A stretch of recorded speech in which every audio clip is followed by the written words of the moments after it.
حضور علیہ الصلوۃ والسلام نے فرمایا کہ کل امر ذی بال، ہر امر، ہر کام، کل امر، ہر کام، ذی بال، کہ جس کی کوئی اہمیت ہو، کہ جو بے معنی نہ کام ہو، شرعی ہو، شرعی اعتبار سے جائز کام ہو، کلو امر ذی بال، کہ ہر شرعی جائز کام لا یبدأ، وہ شروع نہ کیا جائے، لا یبدأ شروع نہ کیا جائے، فیہ بسم اللہ الرحمن الرحیم، کہ بسم اللہ الرحمن الرحیم پڑھ کر اس کو شروع نہ کیا، یعنی کام کا آغاز ہی آپ نے بسم اللہ سے ہی کرنا ہے، یعنی پانی پینے لگے تو پڑھیں بسم اللہ الرحمن، کھانا کھانے لگے تو بسم اللہ الرحمن الرحیم پڑھیں۔ اسی طرح سے کوئی بھی کام، یہ تو وہ ہے نا جو ہم کرتے ہی کرتے ہیں، یہ تو وہ کام ہے نا جو ہم کرتے ہی کرتے ہیں ہر حال میں، تو اس لیے ان کی آسان۔ تو فرمایا کہ اگر کوئی ایسا نہیں کرتا، ایسا کوئی بھی کام ہو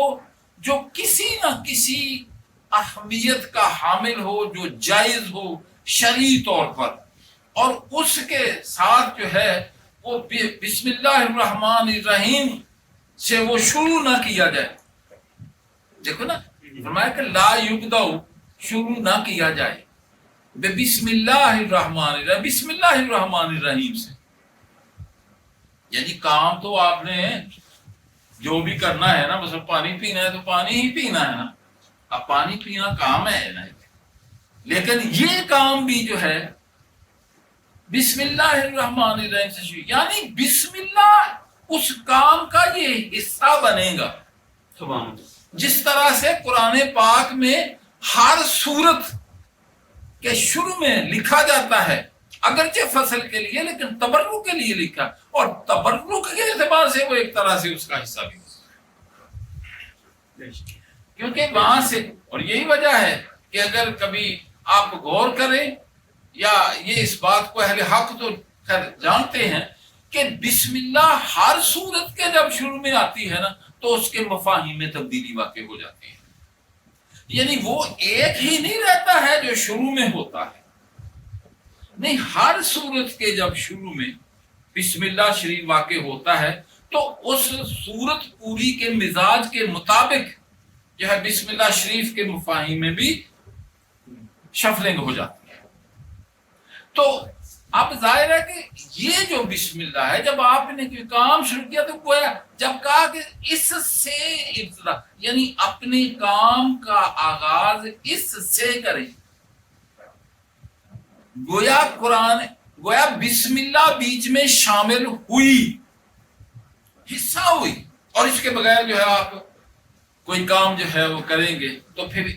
فرمایا فہو ابتر، تو یہ جو ہے بے برکت۔ اچھا، بعض روایات میں آیا فہو اقطع، یعنی یہ بھی آئی حدیث پاک میں جہاں پر یہ لفظ ہے نا فہو ابتر، کہ کٹا، حدیث سے جو ہے وہ الگ، ابتر ویسے بھی بے اولاد کو کہتے ہیں، ایک معنی ہے ابتر بھی، یہ نہیں ہے کہ یعنی بے کس کو بھی کہتے ہیں ابتر، کہ جس کا کوئی نہ ہو،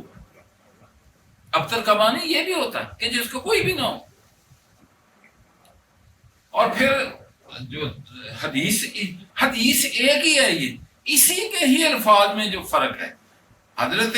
عموماً یہ حضرت ابو ہریرہ رضی اللہ عنہ سے مروی ہے یہ حدیث، مختلف حدیث کی مختلف کتابوں میں، یہ مسلم شریف میں بھی ہے، یہ بخاری شریف میں بھی ہے، اور دیگر کئی کتابوں میں،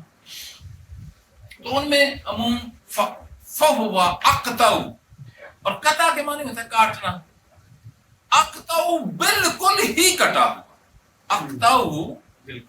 یعنی بالکل ہی مکمل طور پر ہی کٹا ہوا خیر و برکت کے ساتھ۔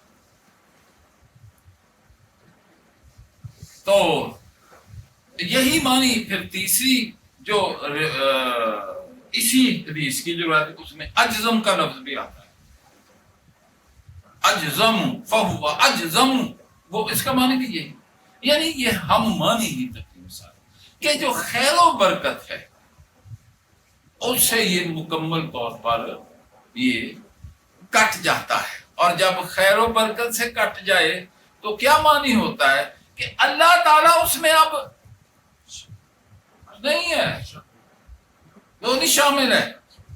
جائیں کریں آپ اپنا کام. تو خیر و برکت کی توقع کے بغیر، اور جبکہ یہ واضح بات ہے کہ اللہ ہی ابتدا اور وہی انتہا، اول و آخر اللہ ہے. جب آپ نے اول میں ہی ابتدا میں ہی اگر اللہ کو ایک طرف رکھ دیا، اس کو نہ مانا، اس کو تسلیم نہ کیا، اس پر بھروسہ نہ کیا، اس سے تبرک نہ حاصل کیا، اس کی مدد نہ مانگی، تو آخر کی ذمہ داری کون لے گا؟ یعنی کام پھر انجام ہو یا نہ ہو. کیونکہ جب ابتدا اول و آخر کو تو آپ نے ابتدا میں ہی چھوڑ دیا، تو آخر کی گارنٹی پھر کیسے لینی ہے، کہاں سے آنی ہے؟ وہ اعتماد ہی ختم ہو جاتا ہے. یہی وجہ ہے کہ